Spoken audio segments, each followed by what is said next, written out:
कल जो पैराग्राफ हुआ था अंत में को पढ़ के आगे बढ़ते हैं, जिसमें कहा गुरुदेव ने, आज भी हिंसक वृत्ति को शांत करने के लिए शांति के प्रस्ताव एक देश दूसरे देश के सम्मुख रखता है, किंतु यह तो प्रवंचना मात्र है। जहां हृदय शुद्ध नहीं वहां ये प्रस्ताव निरा धोखा है। धोखा ही बेचैनी का कारण है। हृदय की निर्मलता का प्रभाव यद्यपि तत्क्षण कार्य करता हुआ दिखलाई नहीं देता, किंतु अच्छे विचार निरर्थक नहीं हुआ करते।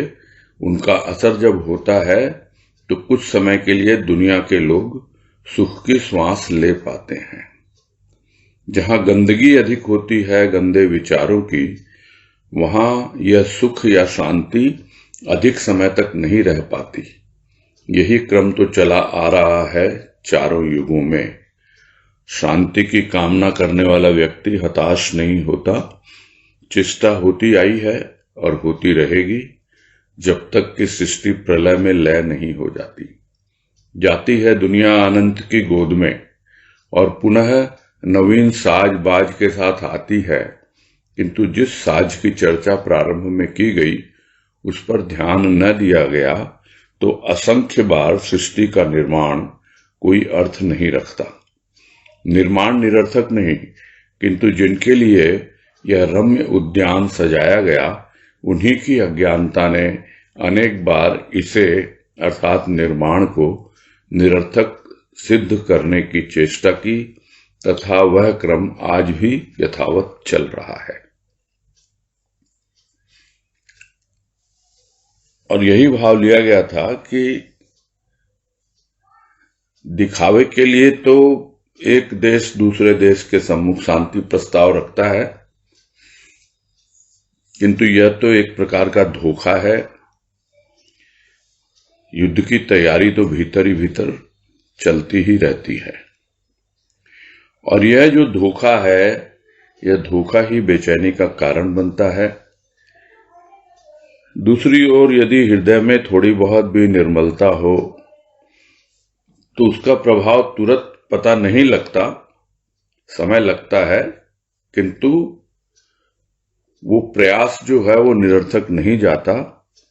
अच्छे विचार जो हैं वो निरर्थक नहीं हुआ करते और जैसे उसका असर होता है तो कम से कम थोड़ी देर के लिए ही सही दुनिया के लोग सुख शांति से रह पाते हैं और खुल के जी पाते हैं, सुख की श्वास ले पाते हैं। किंतु जहां विचारों की गंदगी है वहां सुख और शांति ये अधिक समय तक रह नहीं पाती। थोड़ी देर को सुख शांति का बोध होता है और फिर वैसे ही मलिन विचार और उसी तरह की बातें, तो सुख और शांति टिकती नहीं है। तो यह तो इस युग की बात नहीं है, युगों युगों से चारों युगों में यह क्रम चला आ रहा है। किंतु जो शांति की कामना करते हैं, शांति के लिए प्रयास करते हैं, वे हताश नहीं होते, चेष्टा करते ही रहते हैं। होती आई है चेष्टा और होती ही रहेगी जब तक कि सृष्टि प्रलय में लय नहीं हो जाती। यानी पूरी की पूरी सृष्टि वापस नई गढ़ी जाती है, नवीन साज बाज के साथ आती है यह सृष्टि फिर से।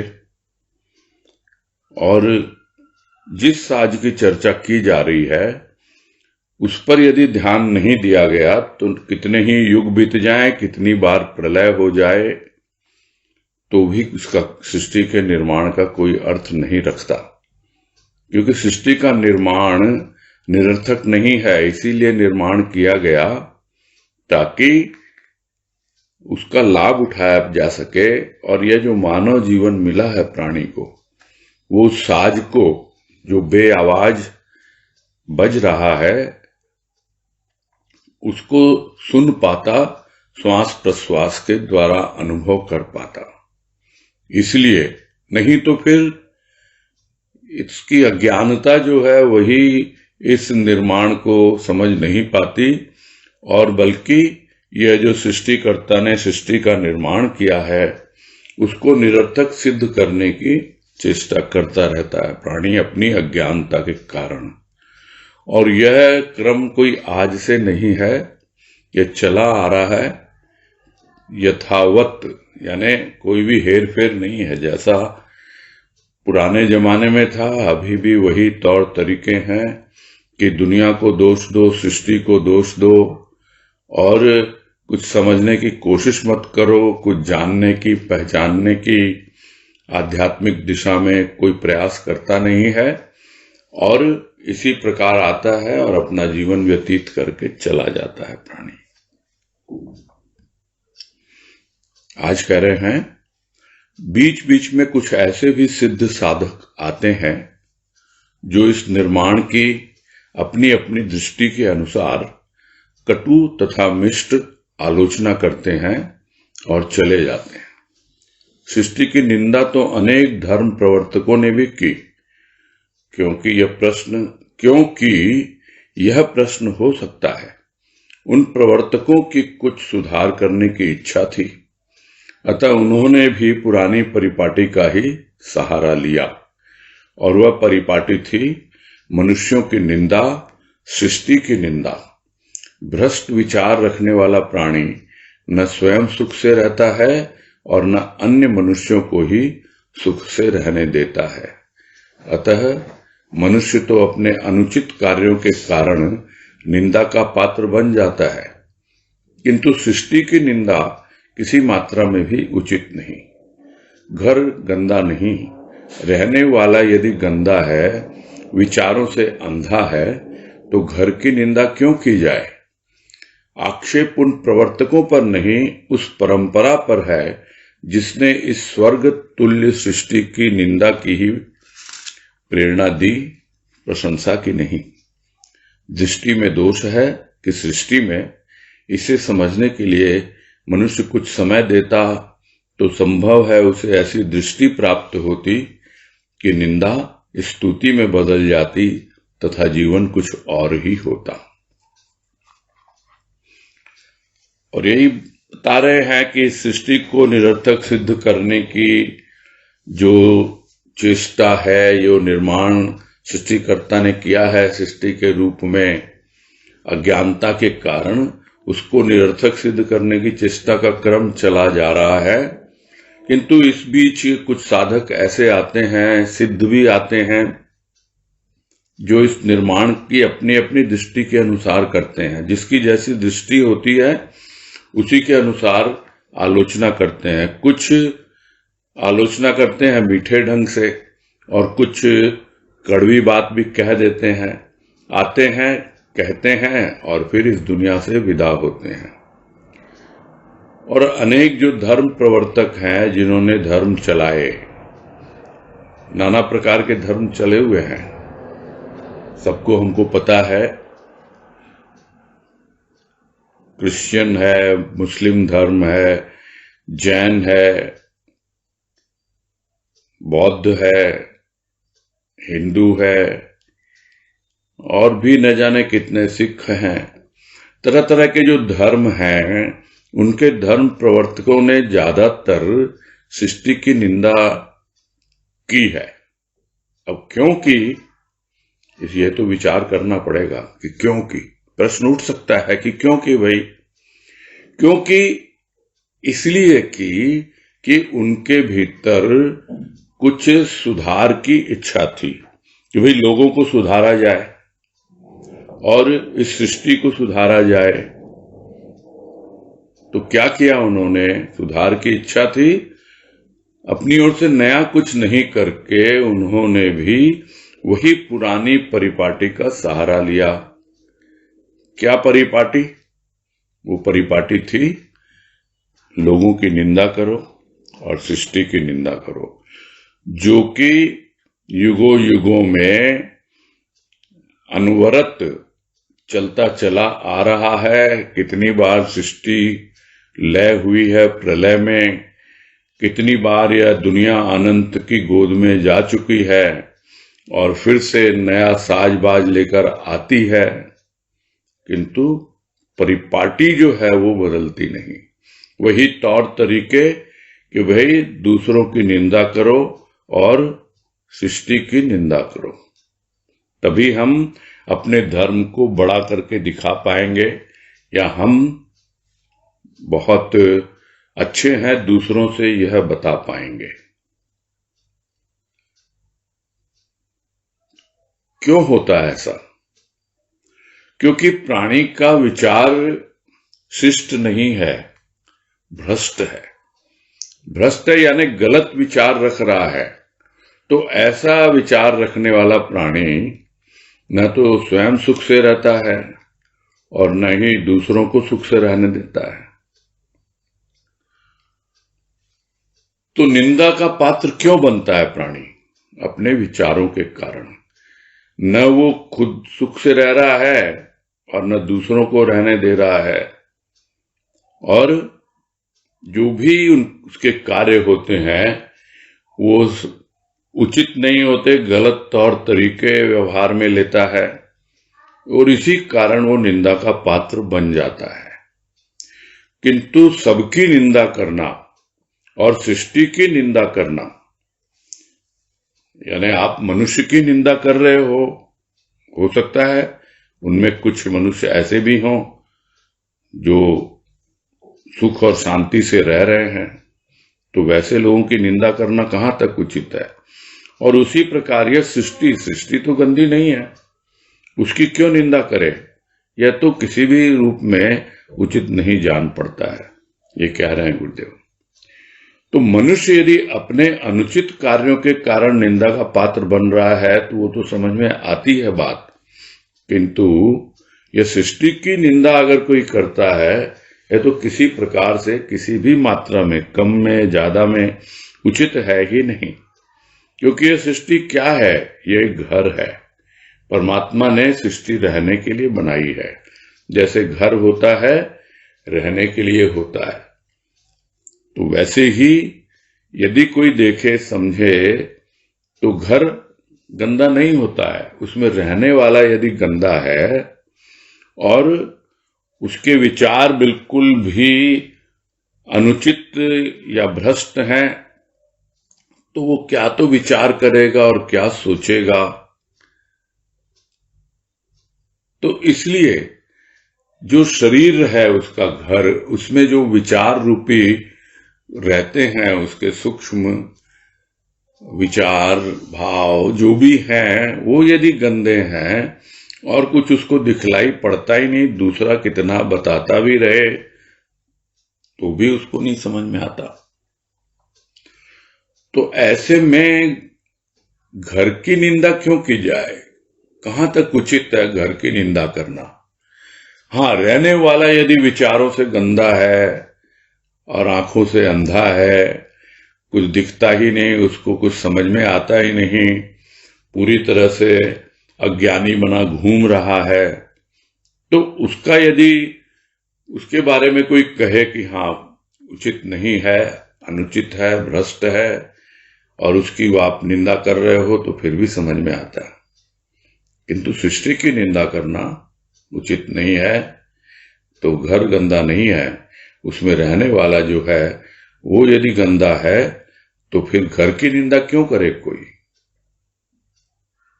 यही कह रहे हैं गुरुदेव कि भाई हमारा जो आक्षेप है, हम जो आलोचना कर रहे हैं या बता रहे हैं, वो धर्म प्रवर्तकों के ऊपर नहीं है हमारा, किंतु जो परिपाटी, जो परंपरा चली आ रही है, जो क्रम यथावत चल रहा है, उसके ऊपर आक्षेप है। उसको हम कहना चाह रहे हैं कि ये आप परिपाटी से हटके जो कुछ हो रहा है कि धर्म के नाम पर ऐसे कर रहे हैं, तो सिर्फ आलोचना करने से या कटु या मिष्ट आलोचना करने से नहीं होगा, कुछ अलग करना होगा, उस परिपाटी से हटके कुछ करना होगा। जो भी नियम कायदे सिस्टम प्रोसीजर जिस रूप में धर्म विशेष में चल रहे हैं, उससे अलग कुछ करते हैं। वैसे ही अपनी सत्संग में भी वैसे ही है। जो नियम कायदे और ये सब है, हम सिर्फ आलोचना करके छोड़ दें किसी की कटु आलोचना या मिष्ट आलोचना, उससे क्या हासिल होना है? कुछ हमको स्वयं खुद को कुछ अलग करना होगा, उस परिपाटी से अलग करना होगा। नहीं तो उसी तरह राग अलापते रहे हैं, अलापते रहेंगे और अपनी गंदगी के कारण, विचारों की गंदगी के कारण हम घर को गंदा कहेंगे। घर गंदा नहीं है, स्थान गंदा नहीं होता है, यह प्राणी है, उसके विचार गंदे होते हैं। तो यह जो परंपरा चली आ रही है, इसी के कारण यह जो स्वर्ग के समान सृष्टि है उसकी निंदा की प्रेरणा दी है। इस परंपरा ने निंदा की प्रेरणा दी है, प्रशंसा की प्रेरणा नहीं दी लोगों को। क्यों? क्योंकि उनकी दृष्टि में दोष है। तो दृष्टि में दोष है या कि उस सृष्टि में दोष है, तो यह कुछ समझने के लिए दिमाग लगाता, कुछ बुद्धि लगाता, कुछ समय देता, कुछ उसके लिए प्रयास करता, तब तो मालूम पड़ता ना कि हाँ भाई, कुछ ऐसी दृष्टि मिलती उसको कि वो निष्पक्ष और निरपेक्ष हो करके देखता, और जिसकी वो निंदा कर रहा है वही स्तुति में बदल जाती। यार, मैं तो नासमझी में कर रहा था, दोष तो मेरा है। जिस दिन प्राणी अपना दोष समझने लगता है और अपने आप को बदलने लगता है, उस परिपाटी या उस परंपरा या वो तौर तरीके जो कुछ भी अपनाए जा रहे हैं, या तो उसी में लग गए, आप लग गए और फिर उसी की निंदा कर रहे हो। क्या मतलब? कुछ आप अलग सोचो, कुछ अलग करो और फिर देखो, तो वो निंदा जो है वो स्तुति में बदल जाती है और जीवन कुछ और ही बन जाता है प्राणी का। होता मतलब होता है नहीं, शायद होता। यदि दृष्टि में दोष है उसको समझ पाता प्राणी, और समझने के लिए कुछ समय लगाता। समय ही नहीं है, दूसरे कामों में अपने समय को नष्ट कर रहा है और सब दुनिया को दोष दे रहा है, लोगों को दोष दे रहा है, इसके अलावा कुछ नहीं।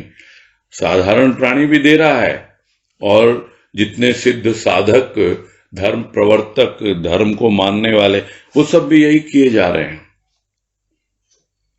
क्यों? क्योंकि वैसी सोच नहीं है। कुछ बदलना है तो अपने आप को बदलना है, और वो दृष्टि बदलेगी तब सृष्टि बदलेगी। सृष्टि तो वही की वही रहती है, किंतु जब हमारी दृष्टि बदल जाती है तो उसी में हमें अच्छाइयां दिखाई देने लगती हैं और हम समझ पाते हैं कि हाँ भाई, दोष जो है हमारी दृष्टि का ही था। आगे कह रहे हैं, तेरा साज अनोखा, तेरा राज अनोखा, तेरी सृष्टि तथा तेरा प्राणी भी अनोखा। अन्न खाता हुआ प्राणी भी गम खाना नहीं चाहता, गम में ही प्राण गंवाता, और जब तक जीवित रहता है निंदा करता रहता है सृष्टि की, सृष्टिकर्ता की, अपनी दृष्टि की नहीं, जिसने उसे चैन से रहने न दिया, बेचैन बनाया। सोता था तो स्वप्न देखता था इधर उधर की, उस अवस्था में भी चैन नहीं। सुनता यदि संतों के बैन अर्थात वाणी, तो जिंदगी में गंदगी न होती और बंदगी में 4 दिन बीतते जो उसने परवरदिगार से मांगे थे। इल्तिजा तथा इंतजार का मजा कुछ और ही होता। आंख खुले तभी प्रभात। आज भी तेरा साज सुन सके श्वास प्रश्वास में, तथा राज अर्थात रहस्य समझ सके सृष्टि का, दृष्टि का, तो कहना क्या और सुनना क्या। मजे में कटे जिंदगी और प्रभु के वरदान का भी महत्व समझे।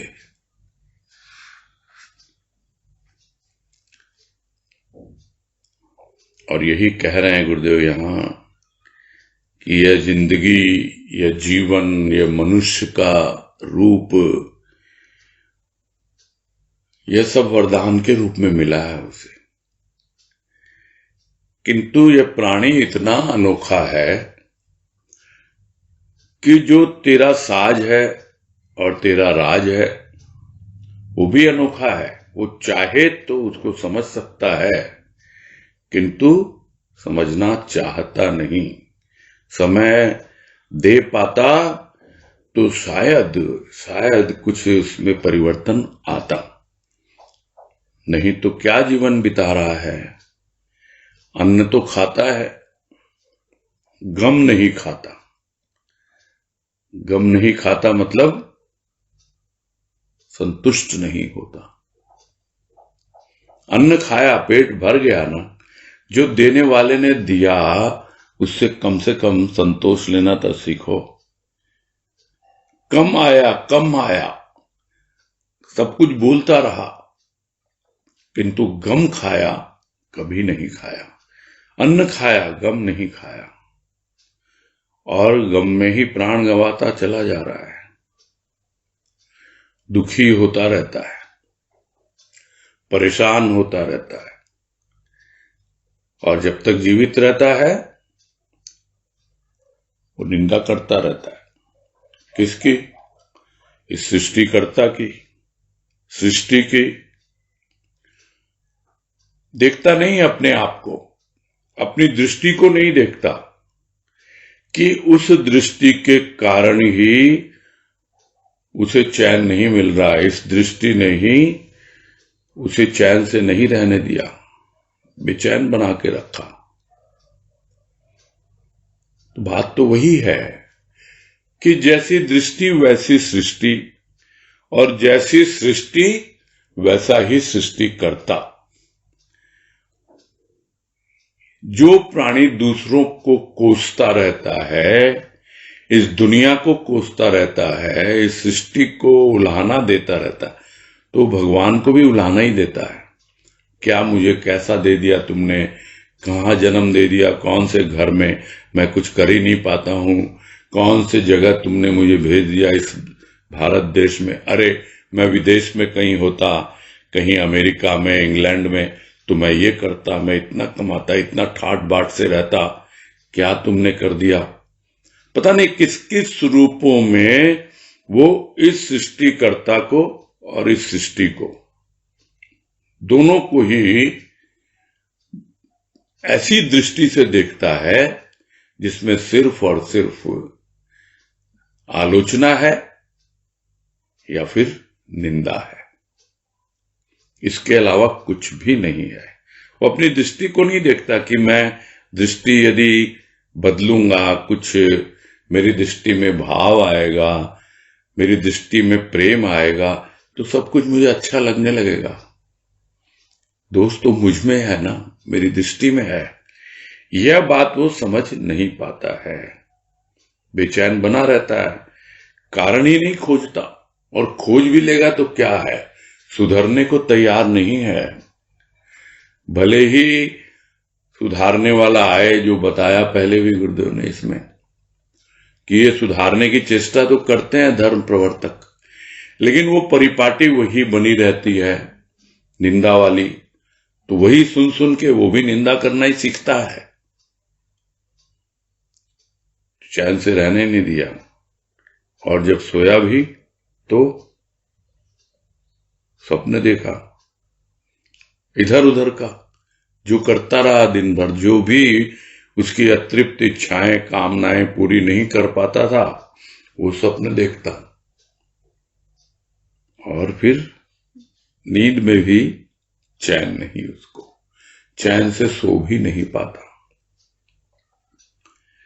समझता क्यों नहीं कि यदि संतों की वाणी सुनता हो तो जिंदगी में गंदगी नहीं आती।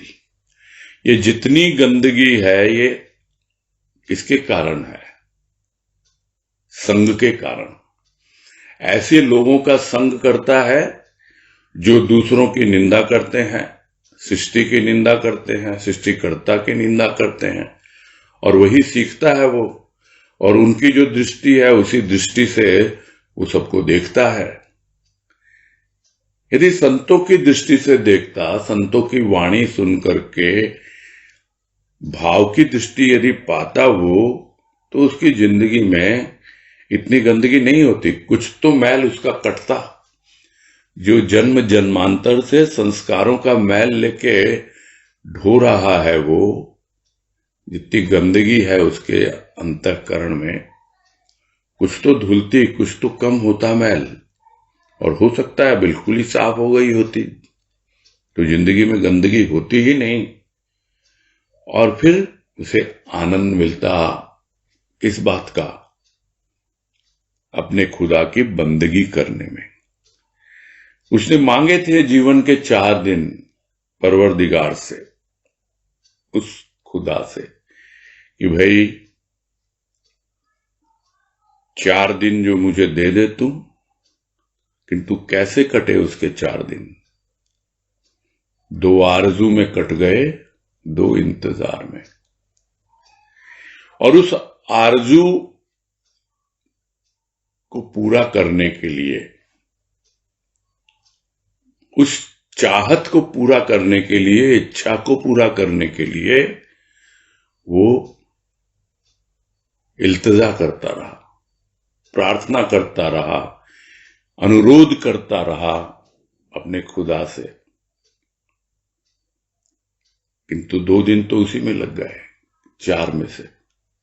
उन्हीं इच्छाओं कामनाओं की पूर्ति में ही लग गए, तो 2 आरजू में कट गए और 2 इंतजार में कि हाँ भाई अब मेरी इच्छा पूरी होगी। एक इच्छा पूरी हुई नहीं, फिर दूसरी आ गई। अरे भाई, यदि बंदगी में 4 दिन बिताता तो इल्तिजा तथा इंतजार का मजा कुछ और ही होता। फिर वो अपनी कामनाओं की पूर्ति के लिए, इच्छाओं की पूर्ति के लिए अनुरोध नहीं करता, प्रार्थना नहीं करता, उससे इल्तिजा नहीं करता। वो तो इंतजार करता कि कब प्रभु आएंगे मेरे द्वारे। जिस तरह सबरी रोज रोज बुहारती है अपने आप को, अपने घर को, वैसे ही अपने घर को स्वच्छ और निर्मल अंतःकरण को करता। गंदगी रहती नहीं भीतर, और प्रभु के आने का इंतजार करता और उससे यही प्रार्थना करता, अनुरोध करता, प्रभु अब मेरा अंतःकरण बिल्कुल स्वच्छ और निर्मल है, अब तुम आओ और पधारो। ये हृदय तुम्हारा सिंहासन है, यहीं पे तुम्हारा राज है। अब मेरे हृदय पर तुम राज करो और मुझे सुनाओ वो तुम्हारे बेआवाज साज की आवाज, ताकि मैं श्वास प्रश्वास के तार पर उसका अनुभव कर पाऊं। तब उसे मजा कुछ और ही आता है, इल्तिजा और इंतजार का। खैर कोई बात नहीं, जब जागो तभी सवेरा, आंख खुले तभी प्रभात। यदि इतनी सब बातें सुनकर भी थोड़ी प्रेरणा मिले, थोड़ा सा प्रयास करे, थोड़ा सा विश्वास करे और उस राह पे आगे बढ़े और तेरा साज सुन सके श्वास प्रश्वास में, तथा इस रहस्य को समझ सके। कौन सा रहस्य? सृष्टि का और दृष्टि का, कि सृष्टि में कोई दोष नहीं है, दोष जो है दृष्टि में है। समझना बड़ा कठिन हो जाता है। एक छोटी सी बात कहीं पढ़ी थी, वो याद आ गई कि पड़ोसी की छत पे कपड़े सूख रहे हैं और पत्नी जो है अपने पति को कहती है कि ये क्या, कौन सा साबुन से धोते हैं, कौन सा वॉशिंग पाउडर लगाते हैं, इनके कपड़े कभी साफ होते ही नहीं। पति ने कहा, अरे भगवान जरा देख, ये जिस शीशे से तू देख रही है ना बाहर, उसी पे मैल चिपका हुआ है। शीशा साफ कर, तब तुझे दिखेगा दूसरे के अंदर गंदगी बिल्कुल नहीं है, वो बिल्कुल साफ स्वच्छ है उसके कपड़े। ये तो तेरे जो खिड़की के शीशे हैं उस पे गंदगी चिपकी हुई है। यही हालत है प्राणी की। उसकी दृष्टि में दोष है और वो दूसरे में दोष ढूंढता है, दोष दिखते हैं उसको, जबकि ऐसा है नहीं। पूरी सृष्टि में दोष दिखता है। तो यह रहस्य यदि समझ सके प्राणी, सृष्टि का और दृष्टि का, तो कहना क्या और सुनना क्या। कुछ कहना भी नहीं, कुछ सुनना भी नहीं। फिर तभी तो लगता है कि कुछ ना कहो, कुछ भी ना कहो, क्या कहना है, क्या सुनना है। मुझको पता है, तुमको पता है, समय का ये पल थम सा गया है और इस पल में कोई नहीं है, बस एक मैं हूं और एक तुम। तब कुछ कहना नहीं, कुछ सुनना नहीं, उसका मजा ही कुछ अलग होता। फिर सुनना और कहना नहीं पड़ता और मजे में जिंदगी कटती। और प्रभु का जो वरदान है, ये जीवन, ये जिंदगी जो मिली उसकी बंदगी के लिए, और बंदगी करते करते 4 दिन बीतते तो अपने आप इल्तिजा और इंतजार का रहस्य समझ में आता। पता लगता कि इसका क्या मजा है, क्या आनंद है, और फिर अपने करीब पाता अपने प्रभु को। और क्या कहना क्या सुनना, दोनों को पता है एक दूसरे की बातें। आराम से जिंदगी कट जाती और प्रभु के वरदान का महत्व भी समझ पाता प्राणी। तो जो इस राह पे बढ़ते हैं उनके लिए है ये प्रेरणा कि आज भी तेरा साथ सुन सके श्वास प्रश्वास में। यही कह रहे हैं गुरुदेव। और राज यानी रहस्य समझ सके सृष्टि की, सृष्टि का, दृष्टि का। बस यही 2 ही बातें हैं और कुछ नहीं है जीवन।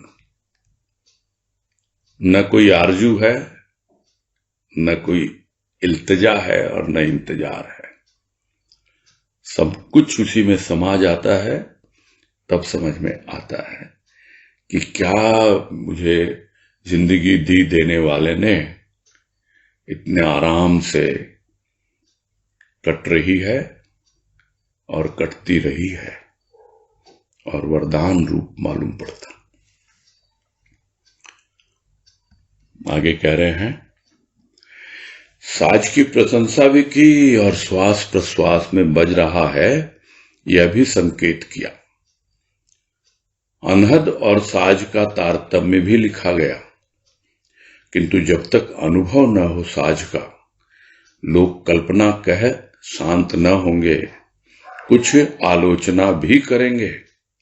करें आलोचना, किंतु आलोचना करने के पूर्व यदि साज की बेआवाज की और ध्यान देने का कष्ट उठाएं तो आलोचना का शायद रूप बदल सकता है। रूप ही नहीं, हृदय भी बदल सकता है तथा दृष्टि भी। तो यही कह रहे हैं गुरुदेव कि भाई अभी जब से ये लेख शुरू हुआ है, जिसका शीर्षक ही है तेरा साज या राज, तो साज की प्रशंसा की गई और किस प्रकार वो साज यानी वो जो वाद्य है वो श्वास प्रश्वास में बज रहा है, बेआवाज आवाज आ रही है उसकी, इसका संकेत भी किया गया। और यह भी बताया गया कि अनहद और साज में क्या तारतम्य है और कहां जाकर के दोनों में अंतर है। किंतु जब तक प्राणी इन सब बातों का अनुभव नहीं कर लेगा तब तक तो कल्पना ही कहलाएगी। और कल्पना कहकर भी शांत नहीं होंगे कुछ तो, कि भाई ये जो भी लिख रहे हैं गुरुदेव ये सब कल्पना के आधार पे लिख रहे हैं, ये ऐसे ही है सब, हमें क्या लेना देना, हम इस राह पे जाते ही नहीं। कल्पना कहेंगे, बहुत वो कह के भी शांत नहीं होंगे आलोचना करने लगेंगे, ये कोई बात है, ये ऐसी ऐसी बातें लिख रहे हैं। सीधा साधा जो पुराने जमाने से जो परिपाटी चली आ रही है कि हाँ भाई अनहद की ध्वनि, अनहद की ध्वनि, तो उससे क्या अलग है? वही सब बातें तो कह रहे हैं और अपने आप को दिखा रहे हैं कि देखो हम कुछ अलग प्रस्तुत कर रहे हैं। आलोचना भी कर सकते हैं, करने वाले करेंगे ही, किंतु आलोचना करने के पहले यदि साज की बेआवाज की ओर ध्यान देने लगे, थोड़ा सा कष्ट उठाएं। सिर्फ आलोचना करने से नहीं होता। आप आलोचना उसकी करो जिसके बारे में कुछ नॉलेज रखते हो, जिसके बारे में कुछ जानते नहीं, पहचानते नहीं, और आप लग गए आलोचना करने में। एक संगीत है, हमें संगीत का ज्ञान ही नहीं है, राग रागिनी का ज्ञान नहीं है, किस तरह उतार चढ़ाव होते हैं वो मालूम नहीं है, और हम बैठ गए उस संगीत की आलोचना करने के लिए। अरे इसमें तो ऐसा म्यूजिक है, इसमें ये म्यूजिक है। वो कहां तक उचित है? जरा भी उचित नहीं है। यदि आप उसके बारे में कुछ जानते हैं, कुछ प्रयास करें, उसकी ओर ध्यान देने का कष्ट उठाएं, तब शायद आपको भी अनुभव आए कि संगीत में भी कुछ है। यह जो बे आवाज की जो आवाज है, या जो साज बज रहा है बे आवाज, श्वासों के तार में श्वास आ रही है, जा रही है, और कुछ ऐसी झंकार पैदा कर रही है, तो उस पर यदि थोड़ा कष्ट उठाएं ध्यान देने का, तो शायद आलोचना कटु आलोचना नहीं होगी। आलोचना होगी शुरू में, लेकिन वो मिष्ट आलोचना होगी, यानी मीठी आलोचना होगी कि हाँ हाँ ठीक है, देखते हैं और प्रयास करते हैं, और कल्पना ही लगती है, लेकिन हाँ थोड़ा सा भी अनुभव मिले तो फिर उसके ऊपर आगे बढ़े, तो धीरे धीरे रूप बदल जाता है उसका। और वो रूप ही नहीं बदलता, आलोचना का रूप ही नहीं बदलता, अनुभव मिलने लगते हैं, और वो अनुभव हृदय को बदल डालते हैं।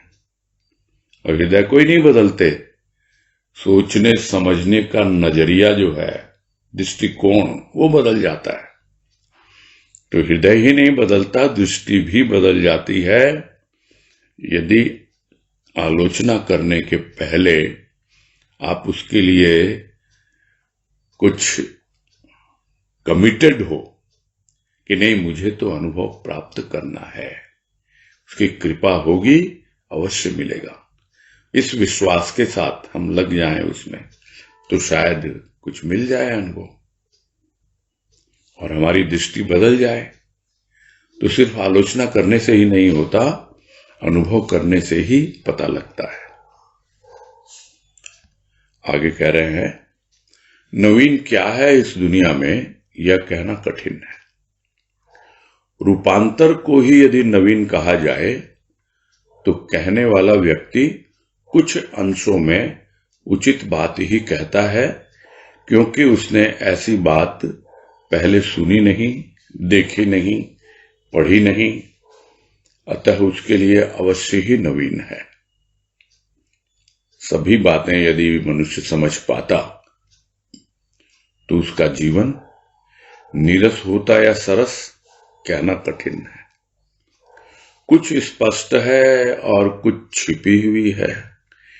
छिपी हुई भावना तथा वस्तु को वह प्रत्यक्ष करने में लगा है, किंतु यह कार्य भी सभी मनुष्य नहीं कर पाते।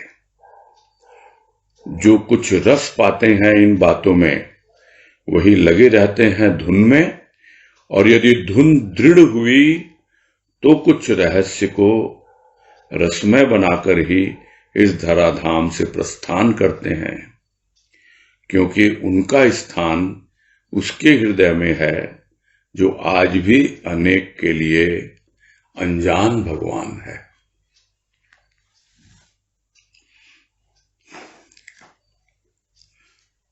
तो इस सृष्टि में क्या नया है, क्या नवीन है? कठिन है, बिल्कुल कठिन है, क्योंकि नया तो कुछ है ही नहीं। तो नया फिर है क्या?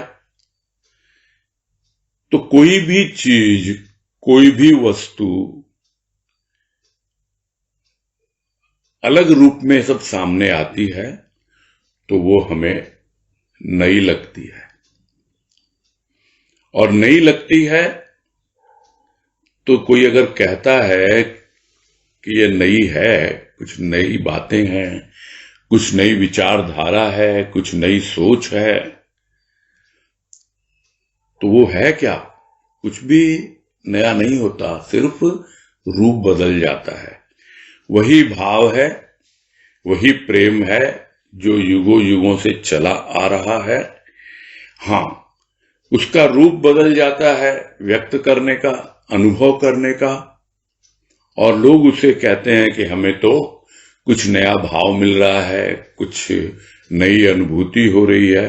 हाँ, अनुभूति अवश्य नवीन हो सकती है, और किसको किस रूप में होगी यह कहना भी कठिन है। तो जिसको जिस रूप में भी अनुभव में आए और उसको नयापन लगे, तो वह व्यक्ति जो है कुछ अंशों में उचित ही कहता है। क्यों उचित कहता है? क्योंकि उसने ऐसी बातें पहले न तो कहीं सुनी है, न देखी है, न पढ़ी है। यानी जो कुछ भी गुरुदेव लिख रहे हैं, तेरा साज या राज, वो न तो पहले कभी सुनी है किसी ने, और न ही कभी देखी और पढ़ी है कहीं पर, तो उसके लिए नई हो सकती है। तो क्या समझ पाएगा उसको? अनुभव कर पाएगा? रूप बदल गया है। उस रूप को जो समझ ले कि कुछ भी नया नहीं होता, सब कुछ रूपांतरित होता रहता है। और वैज्ञानिक भी यही कहते हैं कि नथिंग कैन बी क्रिएटेड और destroyed in the universe, it can only be transformed. Transformation होता है, रूपांतर होता है। और वो रूपांतर घटित किससे होता है? एनर्जी से। एनर्जी और मैटर, मैटर और एनर्जी, बस यही रूपांतर है। मैटर स्थूल है, एनर्जी सूक्ष्म है। तो इस तरह से स्थूल का सूक्ष्म में, सूक्ष्म का स्थूल में यह रूपांतर होता है। एनर्जी तो वही रहती है, मैटर का रूप बदलता है।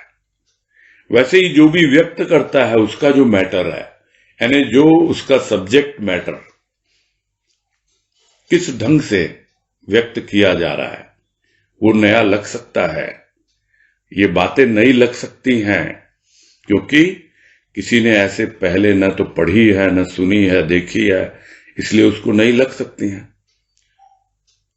किंतु क्या सब बातें समझ पा रहा है प्राणी? यही कह रहे हैं गुरुदेव कि भाई जो कुछ भी मैं लिख रहा हूं, क्या सब समझ पा रहे हैं आप? और यदि सब बातें मनुष्य समझ पाता तो फिर उसका जीवन नीरस होता या सरस, कहना कठिन है।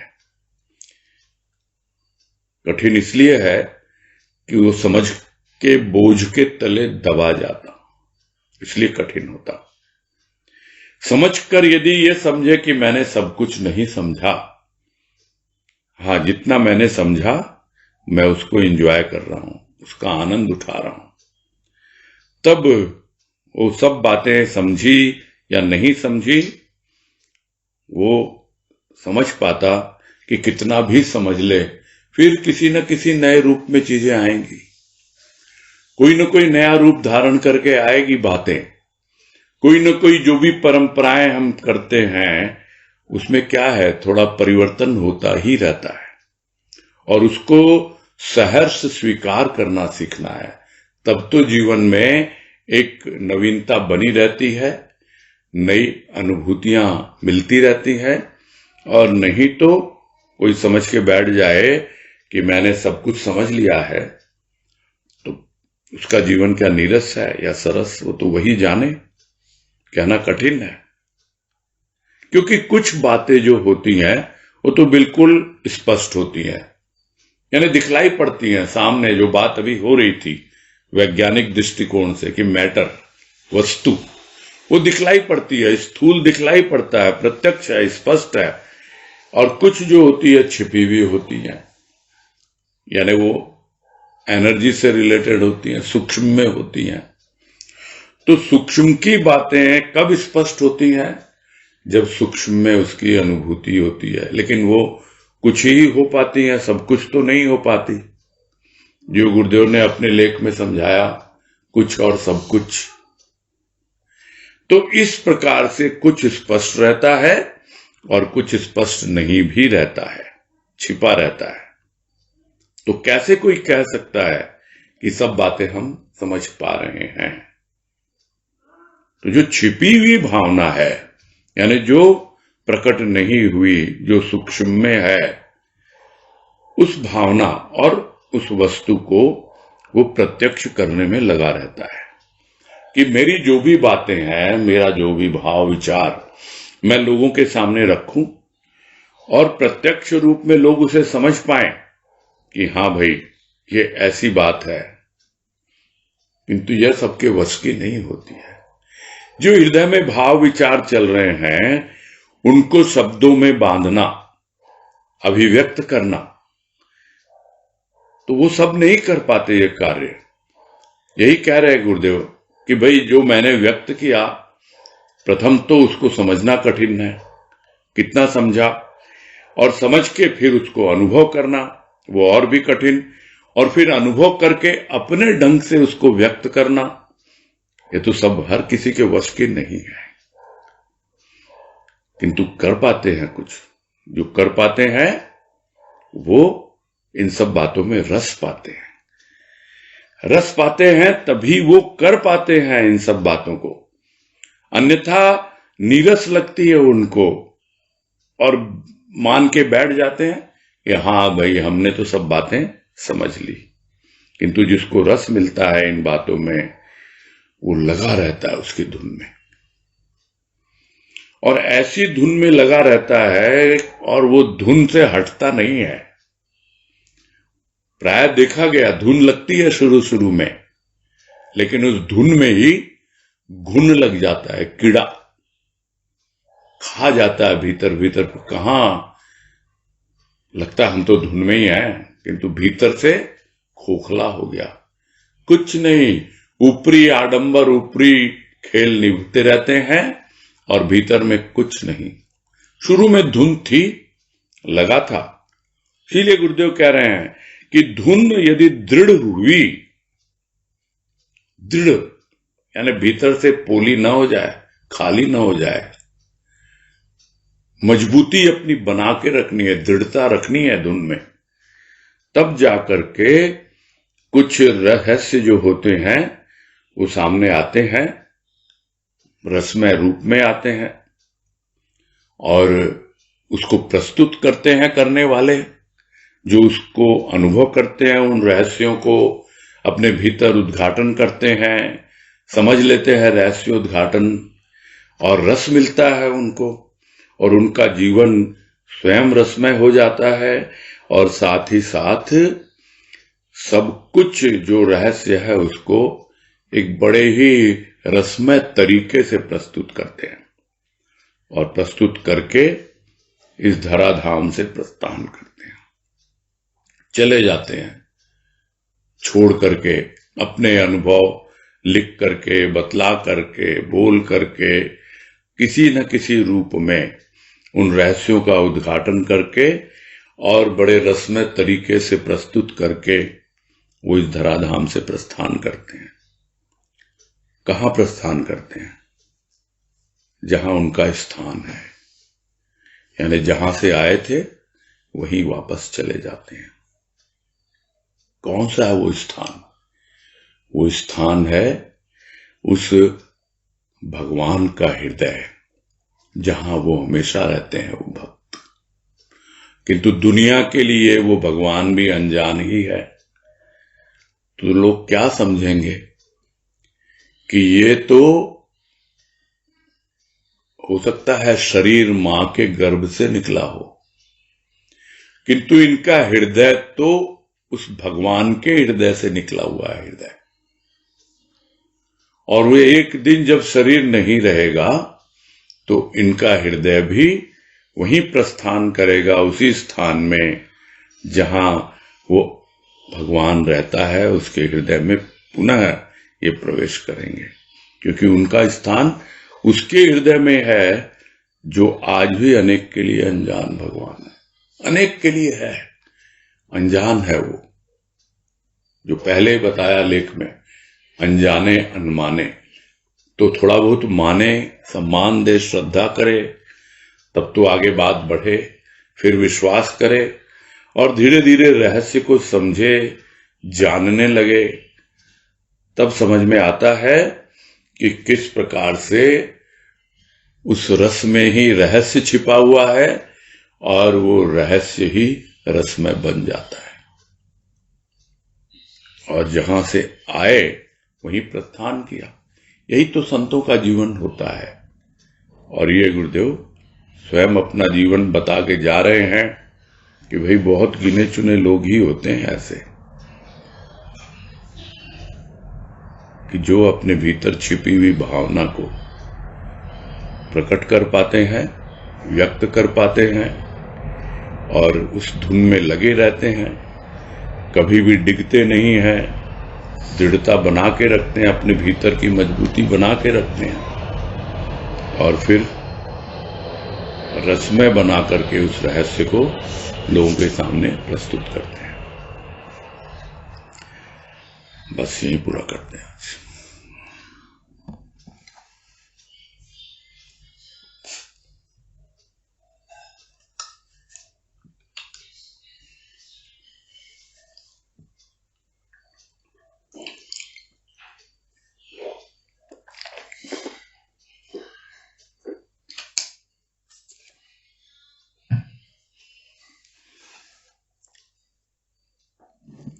सरोज बावरी बोलिए।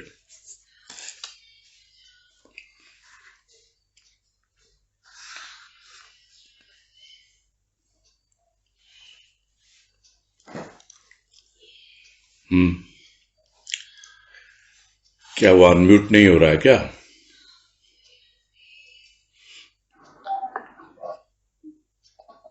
प्रणाम भैया, आवाज आ रही भैया? हाँ अब आइए ना, पहले तो नहीं आई। शायद नहीं कर पा रहे हूँ। हाँ हो गया। हाँ बोलो। हो गया। हाँ बोलो भैया, इस सेकंड पैराग्राफ में कहाँ से शुरू हो रहा है पैराग्राफ? तथा पैराग्राफ कहाँ से शुरू हो रहा है? सेकंड में वो जिन तेरा साज अनोखा, हाँ जी, तेरा राज अनोखा। हाँ जी बोलिए।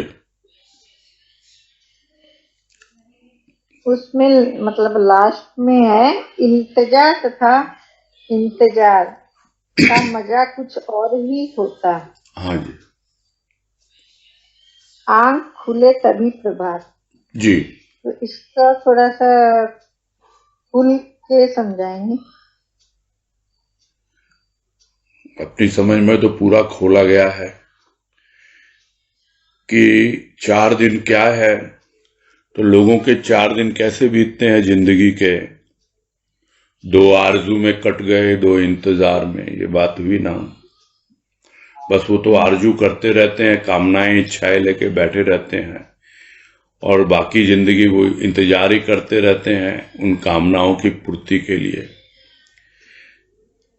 या फिर कुछ इल्तिजा करते हैं, प्रार्थना करते हैं कि भाई हमारी कामनाओं की पूर्ति कर दो तुम। किंतु जो बंदगी करता है उसकी, उस परवरदिगार की यानी भगवान की, उसके बाद जो 4 दिन उसने मांगे थे ना इस जिंदगी के, वो बंदगी में बीतते हैं। और वो जो प्रार्थना करता है उससे मिलन की, उसमें समाने की, उसका इल्तिजा करना, प्रार्थना करना, अनुरोध करना और फिर उस घड़ी का इंतजार करना जबकि वो उससे मिल जाए उसका मजा कुछ और ही होता, यदि वो सुनता संतों की वाणी और जिंदगी में से गंदगी दूर होने लगती उसके। यही कह रहे हैं। और आंख खुले तभी प्रभात, ये तो बहुत कॉमन वर्ड है। और शब्द दूसरा भी लिया गया था, वाक्य, कि जब जागो तभी सवेरा। तो जब समझ में आए उठ जाओ, लग जाओ। इसीलिए कह रहे हैं कि आज भी यदि सुन पाए उस साज को जो श्वास प्रश्वास में बज रहा है बेआवाज, और रहस्य को समझ सके, इस सृष्टि का रहस्य और अपनी दृष्टि का रहस्य, बस तो मजे में जिंदगी कटे। और यह जिंदगी जो प्रभु के वरदान के रूप में मिली है, इसका भी महत्व समझे। नहीं तो अभिशाप समझ के बैठता है सृष्टिकर्ता की, और सृष्टि की निंदा करता रहता वो। यही तो है, और क्या है, यही समझाया है इस पैराग्राफ में। जैसे एक मूवी था ना कि एक वो अलग ही मजा, एक तुम रहो और मैं रहूं। वो तो मैंने ऐसे ही जोड़ दिया उसमें, एक मैं हूं और एक तुम हो, फिर समझ में आ जाता है ना क्या कहना था, क्या सुनना था। जो कहना था कह दिया, जो सुनना था वो सुन लिया, और कोई है ही नहीं। ठीक है भाई, प्रणाम। हाँ, हरिओम। हाँ, अजय बंसल। हाँ भैया प्रणाम। हाँ, नमस्कार, बोलिए। ये थोड़ा सा ये था, ये जो समझ की बात है कि कई बार ऐसा देखा है कि जो ज्यादा समझदार होते हैं वो कई बार ज्यादा दुख पाते हैं, और जो थोड़े सरल स्वभाव के होते हैं, एक चाइल्ड लाइक होते हैं, जिनको जो ज्यादा सोचते नहीं है वो ज्यादा खुश हैं, आनंद में हैं। तो कई बार लगता है कि कितना दिमाग लगाना चाहिए और कितना छोड़ देना चाहिए। तो थोड़ा सा कंफ्यूजन सा है कि कई चीजें मेरे ख्याल से अगर छोड़ दें कि भाई भगवान की इच्छा है या जो भी है, ज्यादा दिमाग नहीं लगाएं, और कई चीजों में दिमाग लगाना जरूरी है। तो इसके विषय में थोड़ा बताएंगे क्या? नहीं, जो आपको समझना है, यानी कि जो रहस्य है, उसको तो जानना ही पड़ेगा ना आपको। समझ, यहां बोलना यही चाह रहे हैं गुरुदेव कि भाई सब बातें समझना बहुत मुश्किल है, और यदि कोई समझे कि मैं सब कुछ समझता हूं, तो फिर उसके लिए फिर जीवन में बचा क्या समझने के लिए? नीरस हो गया जीवन। जीवन की सरसता इसी में है कि कुछ समझा और कुछ समझने को बाकी है। और जहां तक आप जो प्रश्न कर रहे हो कि सब कुछ तो भगवान कर रहा है और एकदम अपना आराम से मस्ती में रहो, तो उनके लिए है ही नहीं, ये लेख नहीं है उनके लिए। उनको समझने की जरूरत ही नहीं होती है। वो दिमाग को काम में ही नहीं लेते हैं। समझ कहां है, दिमाग में है। और जो उस पे छोड़ के बैठे आराम से जी रहे हैं, वो दिल पे है, वो दिल पे जीते हैं। समझना तो दिमाग से ही होता है ना, थोड़ा बहुत तो। फिर अनुभव करो आप, फिर हृदय में अनुभूति आएगी, फिर उसमें रस मिलेगा। तो यह जो रस है, ये थोड़ा अलग किस्म का रस है। छोड़ देने का एक अलग मजा है और समझने का एक अलग मजा है। तो सब अपने अपने ढंग से जीते हैं, लेकिन दोनों चीजें साथ लेके चलें कि हाँ भाई, समझने का प्रयास भी करें, और अपनी जितनी भी हमारी क्षमता है, जो सब बता रहे हैं, भाई तुम मानव बन के आए हो और ये मौका बार बार मिलता नहीं है। ये सब बातें बड़ी अटपटी सी लगती होंगी जो गुरुदेव लिख रहे हैं कि ये बेआवाज है साज, और श्वासों का तार है, और ये है वो है। ये सब बातें बड़ी वो लग रही होंगी, किंतु ठीक है, आलोचना करने वाले करें इसका, लेकिन जो ध्यान देगा, उस पे थोड़ा सा समझने की कोशिश करेगा, तो फिर समझ में आएगी, क्योंकि इस तरह की बातें पहले कभी सुनी नहीं ना, इसलिए समझ में भी नहीं आती। उस पर चलना तो बहुत ही कठिन है। तो बहुत गिने चुने ही होते हैं जो इसको प्रकट कर पाते हैं और रस ले पाते हैं और इस पे आगे बढ़ पाते हैं। आप जो प्रश्न कर रहे हो वो डिफरेंट चीज है। वो आपने छोड़ दिया, मजे में जियो ना, क्या फर्क पड़ता है? कुछ नहीं। चाहे चाइल्ड लाइक हो चाहे एडल्ट लाइक हो, क्या है, सभी है। बच्चा तो गोद में ही पड़ा रहना चाहता है अपनी मां के, लेकिन भगवान ने क्या उसको इसीलिए बनाया है कि वो खड़ा भी ना हो।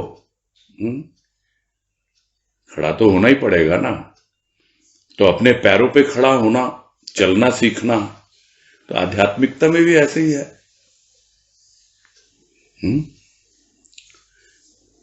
ठीक है ना? तो जैसे दिल और दिमाग दोनों को साथ में लेके एक बैलेंस में चलना, वो ठीक है। जी हाँ, बिल्कुल, मेरे समझे तो जहां दिल की जरूरत है दिल, जहां दिमाग की जरूरत है दिमाग, वो वही आपकी निर्णय क्षमता है कि कहां तो मुझे दिल से काम लेना है और कहां दिमाग से लेना है, बस। हाँ भैया, प्रणाम। हाँ, हरिओम। हरिओम हरिओम। भाई अभी तो समय हो ही रहा है, चलो देखते हैं, बस एक का ही ले पाएंगे, पूनम अग्रवाल।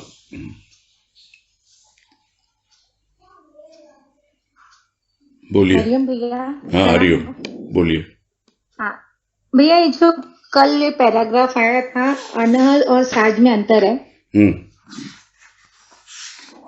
इसमें जो लाइन आ रही है ना, अनहद योगाभ्यास के द्वारा श्रवण की विशेष क्रिया है, जबकि साज स्वाभाविक है, सहज भाव है, श्रवण मनन निधि ध्यान ज्ञान मार्ग का सोपान। तो जैसे भैया हम लोग भी तो यही कर रहे हैं ना, सत्संग की सुनेंगे, उसके ऊपर चिंतन मनन करेंगे, और उसके बाद जैसे हमको कोई भी चीज समझ में आएगी। और जैसे एक और ऐसी चर्चा में आया था कि ज्ञान के साथ भाव की भी आवश्यकता है। तो ये दोनों बात, हाँ, तो दोनों बातें जरा मेरी समझ में नहीं आ रही गुरुदेव। तो एक तरह से अनहद के लिए कह रहे हैं, लेकिन हम लोगों के लिए ये चीज किस तरीके से कार्य में है? आप भाव को अपना के चल रहे हो ना, आप योगाभ्यास को नहीं अपना रख के चल रहे हो। बराबर है। जो अष्टांग योग है वो उसकी बात कर रहे हैं, उसके द्वारा योगाभ्यास जो करते हैं, जो बताए गए हैं 8 अंग हैं उसके योग के, जो महर्षि पतंजलि द्वारा प्रचालित है, वो उसकी बात कर रहे हैं कि वो उसमें अनहद की बात आती है। जो लोग उसका अभ्यास करते हैं, और हम जो कर रहे हैं वो सहज भाव से कर रहे हैं। हम अगर श्रवण मनन निधि ध्यान भी कर रहे हैं तो वो ज्ञान मार्ग का है, उसमें कोई संदेह थोड़ा ही है, वो तो लिखा ही है गुरुदेव ने। बराबर है। किंतु भाव को साथ लेके चल रहे हैं हम। वो भाव जब हमें स्वभाव तक पहुंचाएगा तब हमें पता लगेगा। जो बातें होती रहती हैं, जो शुरू से कह रहे हैं गुरुदेव कि वो बेआवाज जो बज रहा है वो साज, तब उसकी अनुभूति होती है। तब मालूम पड़ता है कि वो भाव ही उसका स्वभाव बन गया, और सहज रूप में और एकदम स्वाभाविक रूप में ये जो है साज की जो बेआवाज है वो उसको अनुभव कर पाता है। ये बाद की अवस्था है। जैसे योगाभ्यास का टर्मिनेशन यानी एंड पॉइंट होता है अनहद पे जाकर के, उसी तरह है जो हम सहज भाव से आगे बढ़ते हैं भक्ति और ज्ञान को साथ लेकर के, और वो हमें पहुंचाता है अपने स्वभाव तक। तब वो भाव ही हमारा स्वभाव हो जाता है और हम एकदम स्वाभाविक अवस्था में आते हैं। उसके पहले वो हमारा स्वभाव नहीं होता है, हम स्वभाव को जानते ही नहीं है। जो कुछ भी है वो प्रकृति ही है। सही बात है भैया। यही समझा रहे हैं कि इसमें एक में सहजता है, लेकिन वो बाद में बनती है वो सहजता। भाव को सहज रूप से लीजिए, ज्ञान और भक्ति को साथ लेके चलते रहिए, अपने स्वभाव तक पहुंचाएगा वो भाव, और स्वयं के भाव पे जाने के बाद में तब आपको ये सब अनुभव मिलेंगे जो गुरुदेव इसमें वर्णन कर रहे हैं। बेआवाज की आवाज, मेरे समझे तो यही है। हाँ नहीं, अब ये बात समझ में आई थोड़ा, इसीलिए क्लियर करना जरूरी था कि बात तो वही आ रही है कि हम भी श्रवण मनन चिंतन कर रहे हैं, तो ये वो ज्ञान मार्ग है ना, ज्ञान मार्ग है, लेकिन हम भाव को साथ लेके चल रहे हैं, भाव को साथ में लेके चल रहे हैं। हाँ, बराबर है, यही है। हाँ ठीक है, ठीक है भैया, हाँ ठीक है भैया, ठीक है। हरिओम भैया। हाँ, हरिओम। काफी समय हो गया है, अभी चंदा भाई कल अपना हैंड रेस करना और अपना प्रश्न रखना, आज समय पूरा हो चुका है, सबसे पहले ही रख लेना आप। ठीक है, पूरा करते हैं। ठीक है भैया जी, हरिओम भैया जी, हाँ, हरिओम हरिओम, सबको, हरिओम सबको, हरिओम, हरिओम भैया, हरिओम, हरिओम सबको, हरिओम, हरिओम हरिओम, हरिओम सबको, हरिओम।